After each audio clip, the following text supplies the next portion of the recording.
Hi, everyone. Welcome to Art and Talk. Art and Talk is an online interviewing platform for artists to share their art, creativity, and passion. We embrace all the arts to bring you diverse and quality interviews to watch and be inspired by. Thank you so much for watching today. We hope you'll stay connected with us on social media, on Art and Talk on our YouTube channel. Please subscribe, like, and share, and please stay connected with us also on our Facebook page. We appreciate your support. Today we have a poet and author whose work we're going to dive into and find out all about that. Again, thank you so much for watching. I'm Leslie Sue, the host for Art and Talk, and I'd like to welcome our guest artist for today, Luna Tibling. Luna, welcome. Hi, thank you. So glad to have you here. It's a And pleasure to be doing this. thank you. Thank you so much, Luna. So, is there anything you'd like to kind of set up for us before you read the opening poem? Hmm.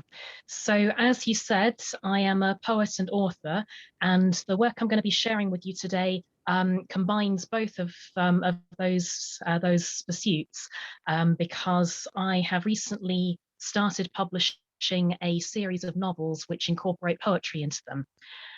So I am a non-binary gender, which means I'm neither male nor female. And the protagonist of my book series is the same, is also non-binary.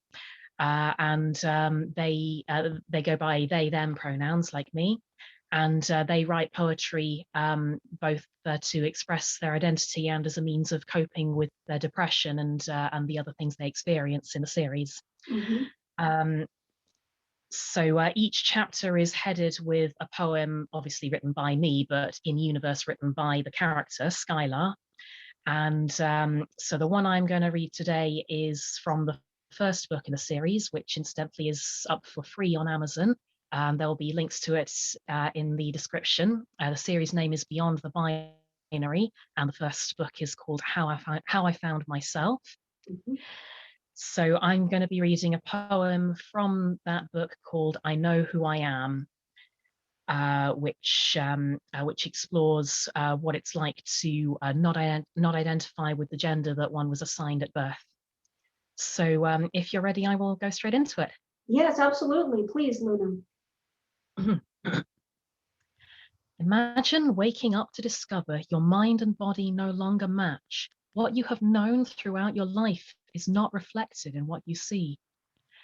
You marvel at yourself in the mirror, marking each moment another mistake, thinking, who is responsible for this travesty, insult, abomination? This face, this jaw, these shoulders, this chest, by whose authority is all this swelling or lack thereof, then moving down these hips, these legs, this butt, this crotch?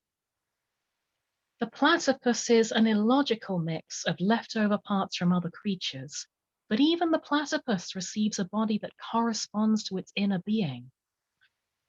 Perhaps these were not mistakes at all, but planted for a specific purpose, to punish you or to spark inspiration, or is this a challenge to find yourself? Whatever the case, I know who I am, my gender, my pronouns, myself, my name. My body would still like to disagree, but we've learned to live together in peace. So now I venture into the world, a unique, courageous, formidable mess. I cannot say what I will meet on the way, but one thing I know with all my soul, I know who I am and I am whole. Mm, beautiful, Luna. Can you share with us this journey of self-discovery and this poem?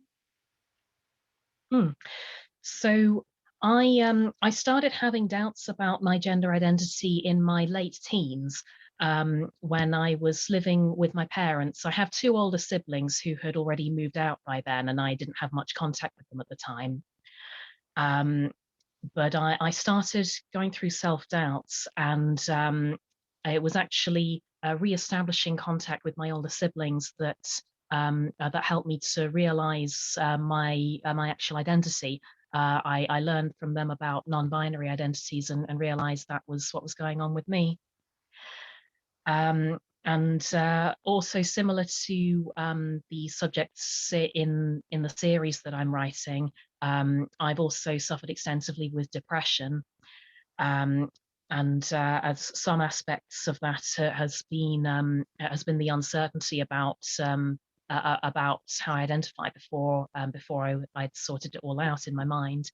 Um, I suffered a lot with just not knowing what was going on, and even after my realization, my self discovery, I still have had a lot of depression, mostly caused by stress from other factors. But it does help immensely that I know what's going on now, and especially since I've been able to come out publicly, which I did a few years ago.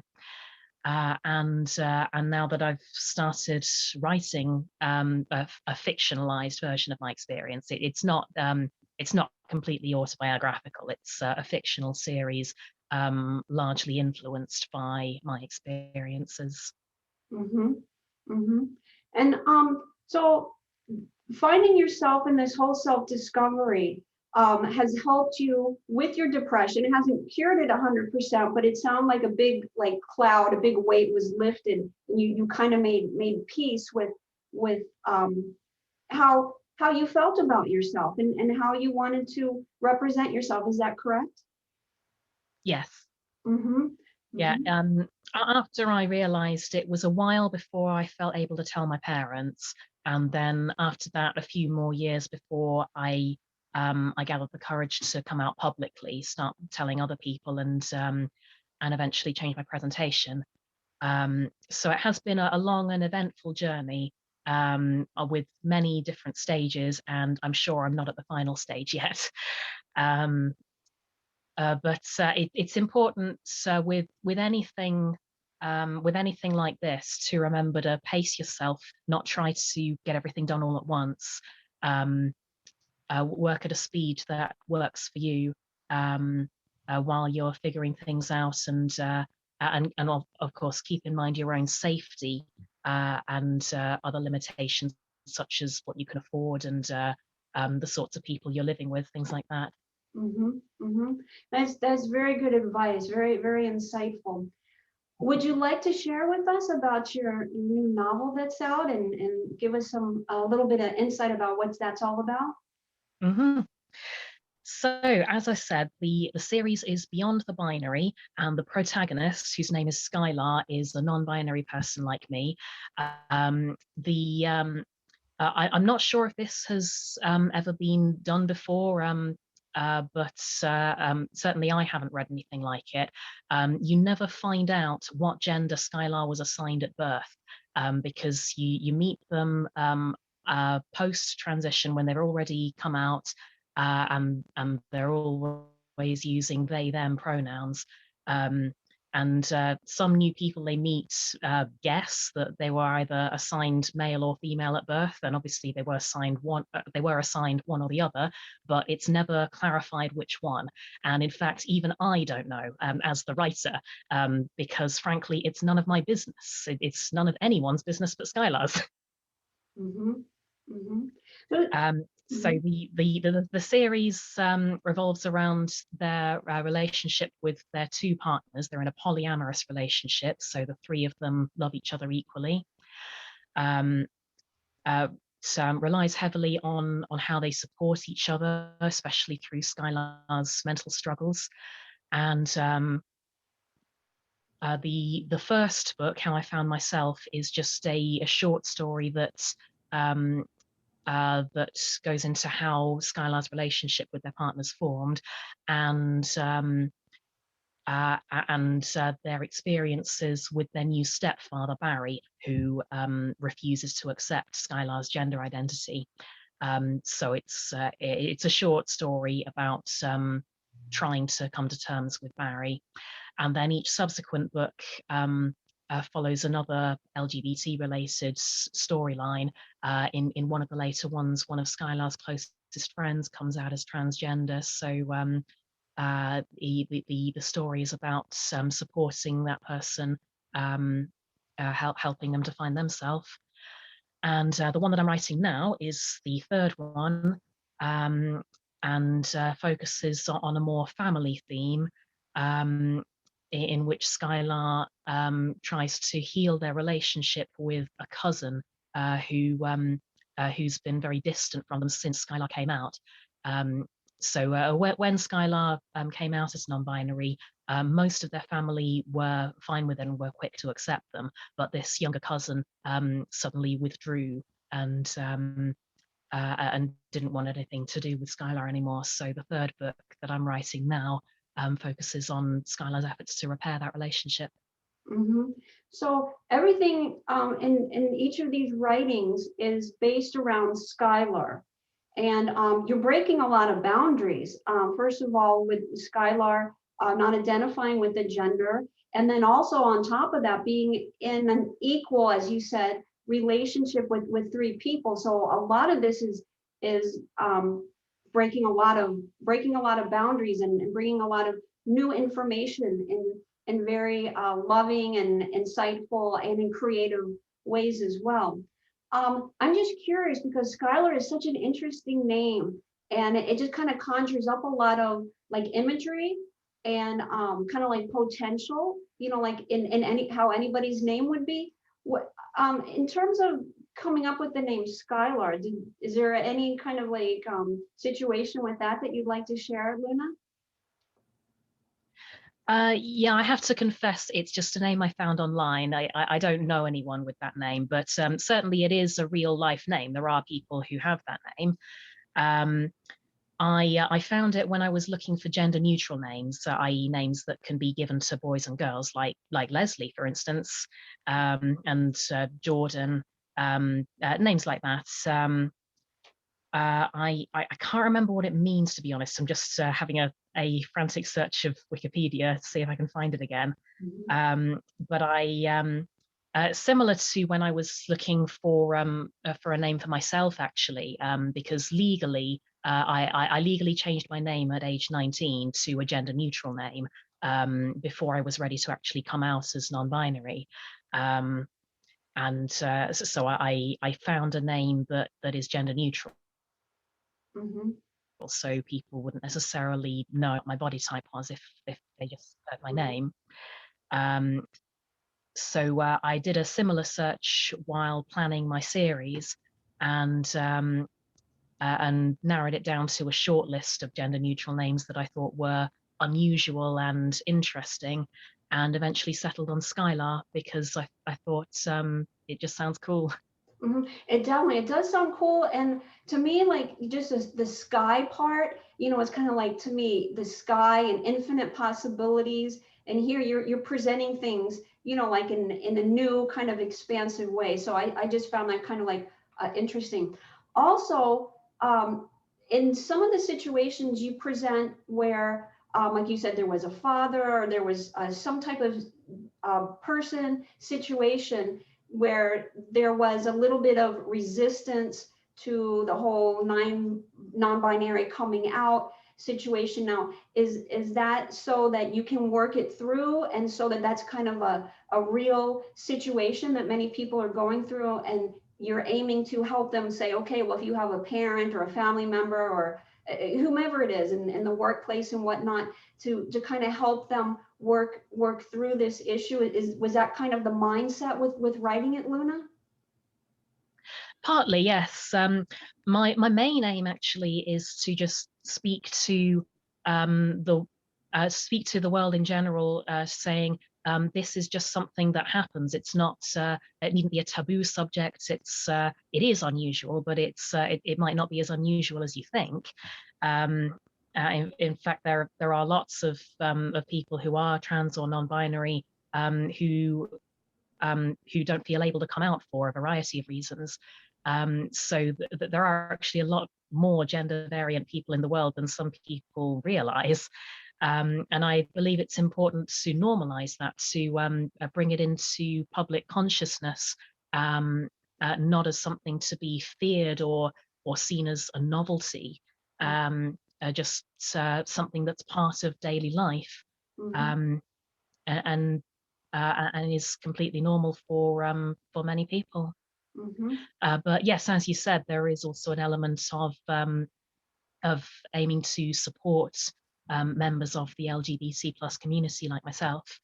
Um, I I've spoken to a lot of other LGBT people about writing my series and getting their views on what sort of content they would like to see in it, and um, more importantly, what sort of things need to be avoided. Um, so yeah, there is definitely an intention to bring LGBT people content they can relate to, and and identify with, and potentially can actually help them. So it's interesting. You kind of have a very broad perspective of everything that went into these writings, from your experience to the community experience, and kind of reaching out and saying, what would be of service to you, what things to avoid, and then also incorporating your own unique message as well. Yeah. Mm-hmm. Let's go ahead, if it's okay with you, Luna. Let's pull up the cover of your new writing. Give me just a moment, and I'll pull it up.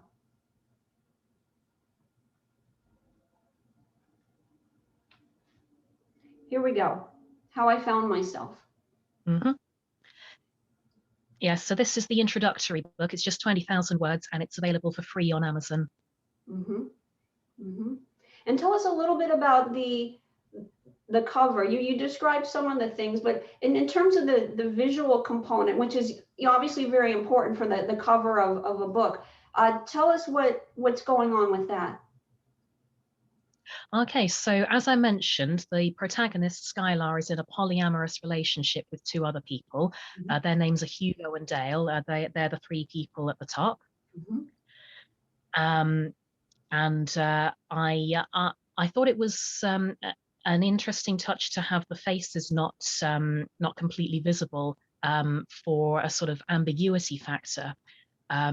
Because, as I said, a major part of the series is the fact that you never find out whether Skylar was assigned male or female at birth. So I thought, well, uh, yeah, obviously I'll have to find a model who was assigned male or female, and it'll probably be easy to tell which. But if I don't have the face visible, and if I have them in gender ambiguous clothing, that'll sort of represent how Skylar is non-binary and their body type is unknown. Also, the pi symbol on Skylar's shirt, the Greek letter pi, is the symbol of polyamory, having a relationship with more than two people, as Skylar, Hugo, and Dale do.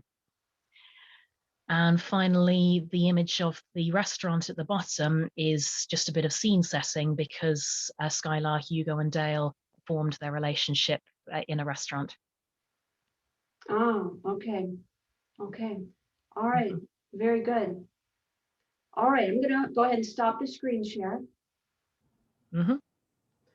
Okay. All right, Luna, before you dive in a little bit more into your writings, um, let us know, what are some of the biggest misconceptions um, with someone that's non-binary that you would like to kind of clear up in kind of like the mainstream? Mhm. Well, one of the biggest misconceptions, I think, isn't just about non-binary people, but about the whole LGBT plus community in general, and that's that it's a conscious choice to be gay, or to be trans, to become a man or a woman, or be non-binary. A lot of people think that people choose to identify this way either simply because they feel like it, or in order to make a point, rebel against society. Um, and I'd just like to emphasize that that's completely not true.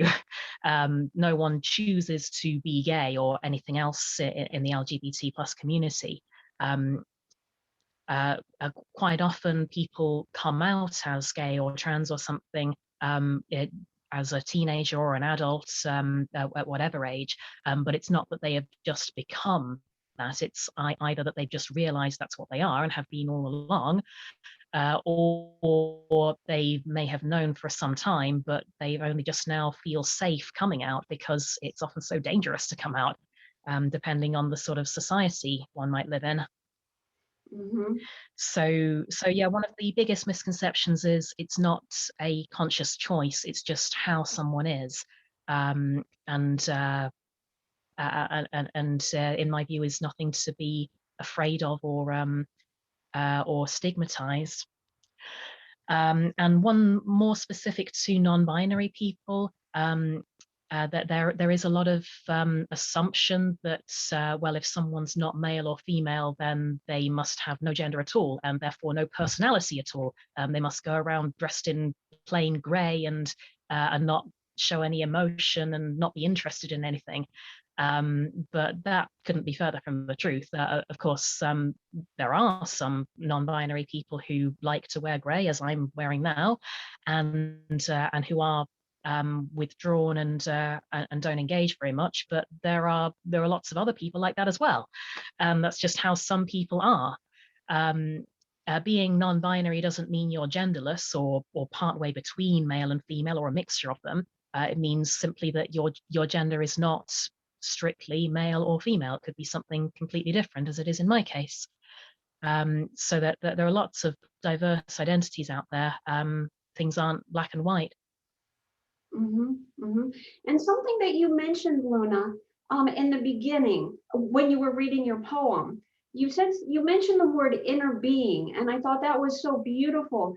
If we could just touch upon kind of like psychology, um, so you felt that your inner being, in terms of the physical gender that you were born with, you had an internal, and correct me if any of this is incorrect, you had almost like an internal conflict with it. You weren't quite like yes with it. And so you kind of went through an evolution of finding yourself and your inner being and kind of reaching a state of almost like harmony with your mind and with your body. Is that kind of moving in the direction of the kind of inner sense of what you were experiencing, kind of, generally speaking?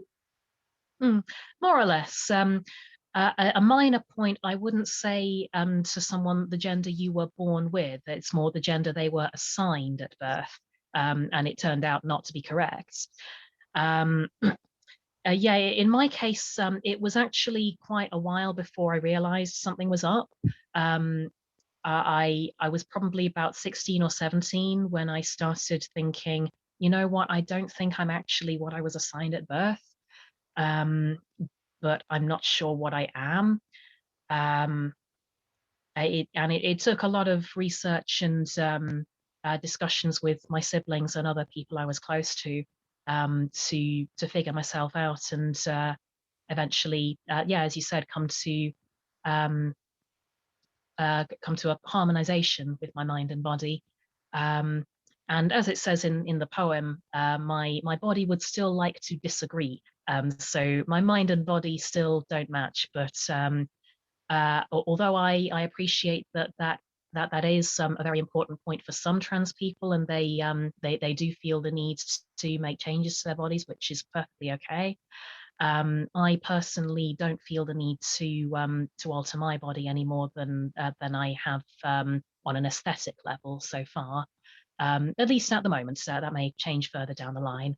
Mhm. Um, I've arrived at a place where I'm at peace with my body and with my appearance. Mhm. Mhm. Luna, if we could kind of move in the direction now, if it's okay with you, of your writing. If you could get into some of your creative process, I'd love to hear about that. Okay, I've got some notes up here. All right. So, what specifically do you want to know? The sorts of things I generally write, or what inspires me? How I go about writing? Yeah, how you go about your writing and your inspiration. I think we have a clear idea of the message that you like to bring through your writing. So we could just kind of dab a little bit into the creative process in terms of like what inspires you and kind of how you kind of like the nuts and bolts of how you go about it yourself. What kind of works for you, all the like little nuances and whatnot. Okay. So there are actually a lot of very diverse things that can be an inspiration to me. Obviously, the series that I'm writing now has mostly been inspired by my own experiences um, and my experience within the LGBT plus community. But I've also written a lot of unrelated works on various subjects, both prose and poetry. Um, some of them are inspired by my interests, such as my love for language and the behavior of people, emotions, um, and various things I was interested in as a child, like dinosaurs and history. Um, so any one of those, plus many others, can inspire something that I decide I want to write about.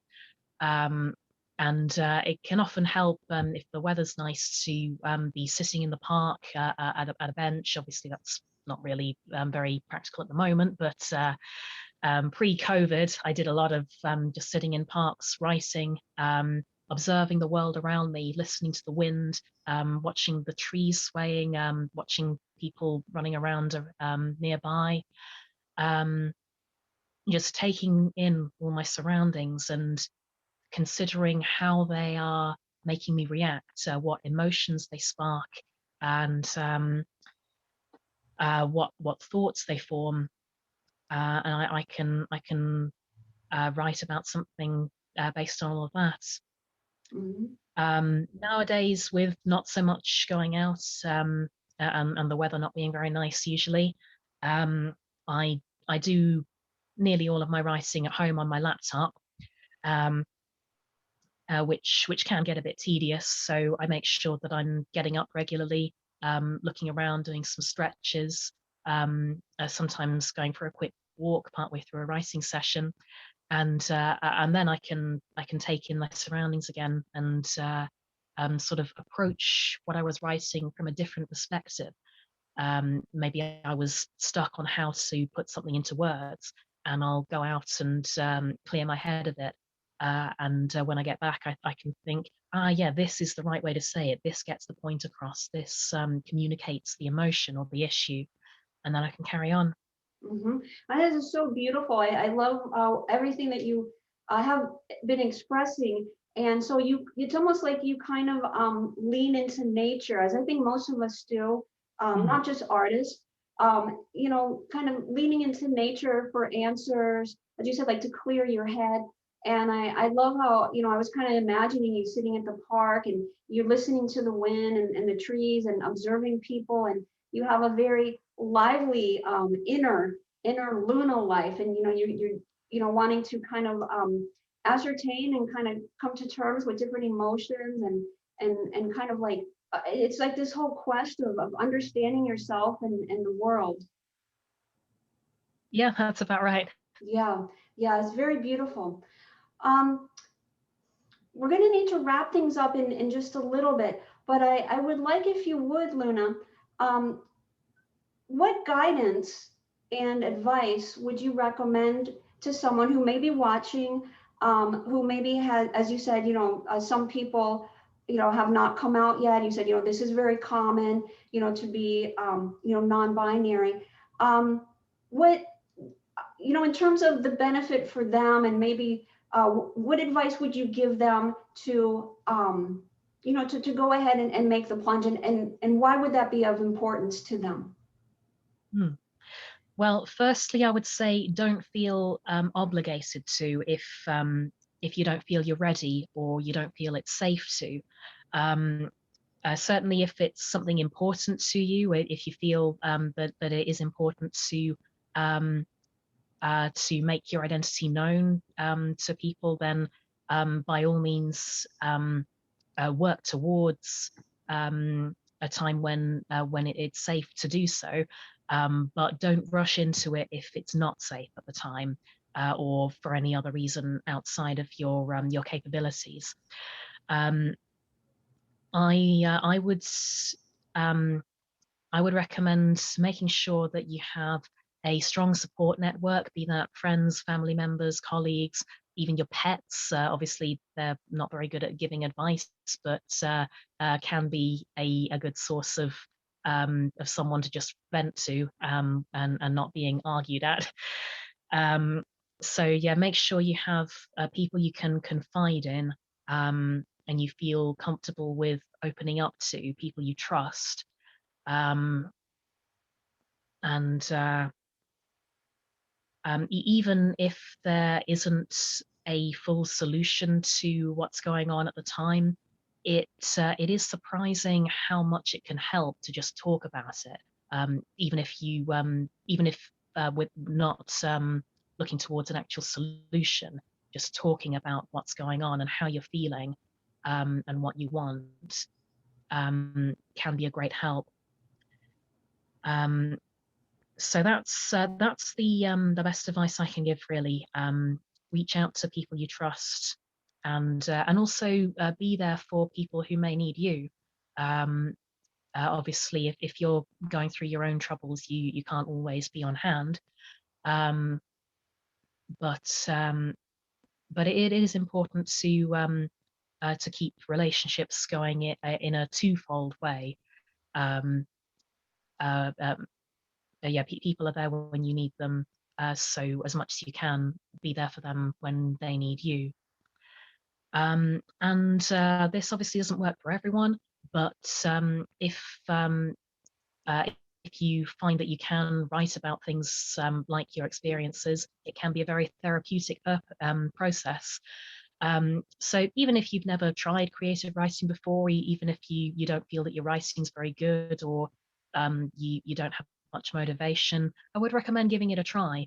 Um, you don't have to show it to anyone. It doesn't have to be really well written. Um, you can just jot down your feelings and your hopes, your dreams, um, anything that's been upsetting you, anything that you're going through that you feel should be written down. And even if you're not very impressed with the quality of the writing, it can help just to get it down. Mm-hmm, mm-hmm. And you actually led me to my next question, Luna. With your writing and your poetry, do you find it therapeutic? What does it actually give you that drives you, in addition to your message and the other things you have elaborated on? What does it give you a sense of what through your writings? Is it the therapeutic quality of it, or and other things? If you could just share that with us. Mm. Yeah, it does definitely give a sense of accomplishment when I manage to write something, whether or not it's got a message that I want to communicate to the world, and whether it's prose or poetry, or even music. I tried composing some music last year, and yeah, I'm not very good at that. But whatever it is, it's yeah, it gives me a sense of achievement. I can go back and read it later and think, yeah, I am responsible for this. I put this together. I took the time to think about how to do it, and I made some edits to it after I'd done the first one, so I improved it. This all came together because of me. I was capable of doing this. Um, and as well as the personal sense of achievements, it can give a really good satisfaction to go back and read something that I wrote a long time ago. I may have even forgotten that I'd written it, or forgotten what it was mostly about. So I read something that I wrote a long time ago and think, okay, yeah, this isn't as good as my writing now, which shows that I've improved. I might actually be able to rewrite this better now. But it is encouraging to see that even all those years ago, I was capable of writing something at this level. Mm-hmm. Mm-hmm. Um, So yeah, and this is true, I think, for all sorts of creativity. As you mentioned earlier, you don't represent just writers, but other artists as well. So whether your thing is writing or composing, painting, sculpting, or any other art form, it can have a massive massive aesthetic effect on you. Benefit, that's the word I was looking for, a massive aesthetic benefit, to put your creative mind to good use and produce something that wouldn't have existed without your effort. Yes, yes. I'm just wondering, Luna, when you're going into these idea conceptions of, like when you decided to have a novel series and whatnot, is there a lot of precognitive thought on your part prior to anything happening? Or is it more just sitting in front of the computer and the ideas start flowing then? Is it a combination? How does that play out for you? Mm. Before I do any actual typing, I plan the whole story on a notepad with a pen and paper, the old-fashioned way. Um, I find it's obviously it does work for some people, but it doesn't work for me to just start writing a story without knowing how it's going to go. Um, I need to plan at least the basic structure of the story. I need to know the beginning, the middle, and the end, and everything in between. I need to know who the characters are, what they want, why they're in the story, what they're doing, um, all in advance. And once I've got as far as planning at least a rough structure of what's going to happen in each chapter, I can get down to typing it on the computer, and then yeah, as you say, new ideas will often come to me. Um, I'll have a sudden inspiration to add something into a chapter that makes the story more interesting, or more compelling. And sometimes I'll even go back and add that to previous chapters to make it an ongoing theme. And I believe the story is better for it. Yes. Luna, we're going to need to wrap the show up. We'd like to have you present any closing comments that you would like, and if you can let us know how we can stay in touch with you. Oh yes. Okay. Well, just to reiterate, thank you everyone for watching. And if there is anything on your mind that you need to talk about, please do reach out to people you trust, and just make sure that you have a good support network. Um, I have provided some of my links, which will be shared in the description. There's my writing email address, and you can also follow my Facebook page and Instagram account if you want regular updates on what's coming from me writing wise. There'll also be the link to How I Found Myself, the free short book that introduces the series. And the second book, which is called How I Found Ariana, that one isn't up on Amazon for free, but you can get it for free if you read How I Found Myself and follow the link at the end, which signs you up to my email list and gives you a free copy of the second book. Okay, very good. Luna, thank you so much for being our guest artist today on Art and Talk. Thank you very much for having me. It's been a This is, pleasure. thank you. This has been wonderful. And much success with your series and with all your endeavors. And please stay in touch with us so we know what's going on with your writings and poetry and whatnot. Thank you so Yeah, much, thank you very much. Thank you, Luna. Thank you so much, everybody, for watching Art and Talk. We appreciate your support. Again, please stay connected with us through social media, and we'll talk soon on Art and Talk. Until then, be well and be blessed. Thank you again, Luna. Thank you again, everybody, for watching. We'll talk soon.